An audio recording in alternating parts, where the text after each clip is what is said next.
Now, using a good transistor, or one that you know to be in better shape than the one I just mentioned was defective, what you would wind up doing is putting the positive meter lead, if it's an NPN transistor, you get two junctions, and you'll get nothing if you put the negative lead. You will get something if you put the negative lead on the base and go with the positive lead on the collector and emitter if it is a PNP transistor. One other thing, please take a note that the reading is between 0.4 and 0.6 on your diode scale of the meter. This means it is a silicon transistor. If the reading were only about 0.2 or 0.15 to 0.3, then that would be a germanium transistor. And germanium is not easily substituted by a silicon, so be careful if you use certain types of replacements, as it may not properly work.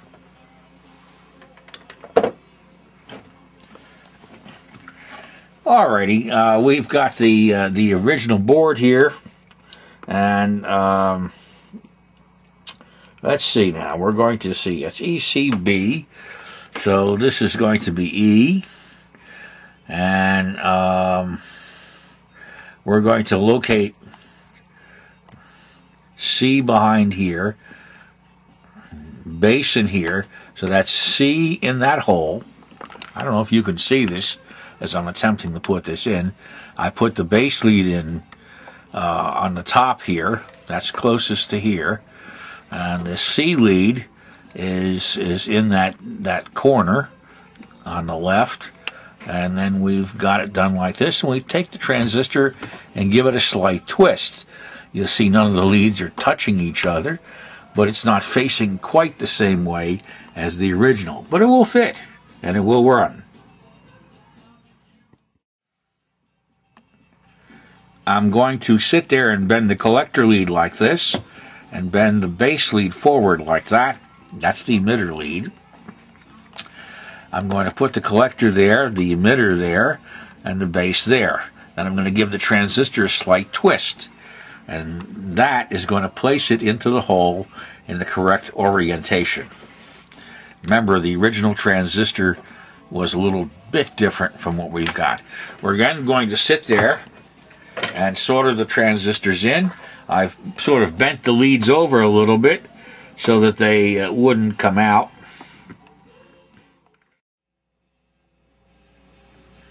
Alright, we're putting on a short cable to go to the outside of the box, and we're placing that here in the wiring area. And while we're at it, if you recall, I had shown you earlier that the wires coming from the particular area of the board going to the 4-pin connector were variously colored, 1 being red, 4 being black, 2 being blue, and 3 being green. Just in case, on most versions of the board, there is underneath where those wires solder in, you'll see the numbers 1, 2, 3, and 4, and you will find that they correspond to the pin numbers of the 4-pin connector. Just in case you happen to have a wire that breaks off and you're not really sure where it goes. You can always check the schematic, of course.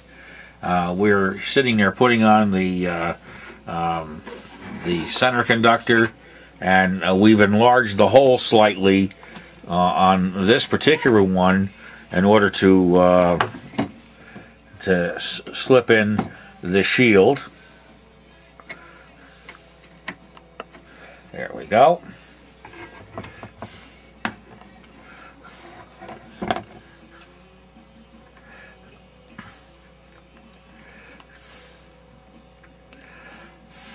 So now we have the input connector on a short 6-inch piece of coaxial cable. Alright, we've got the old 4-pin connector in the chassis. It's time to drill out the pop rivet, and there we we go. That wasn't much of a challenge. And the old connector is history. And you'll find that what happens is the connector gets older, you wiggle it or even so much as gently touch it, you get a lot of crackling, a lot of noise and static in the audio.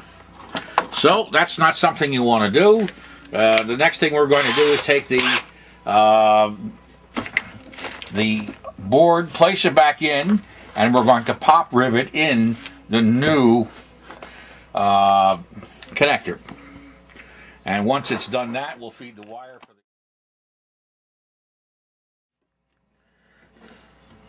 the... Alright, we'll take the pop rivet, place it in, and take the rivet gun, and there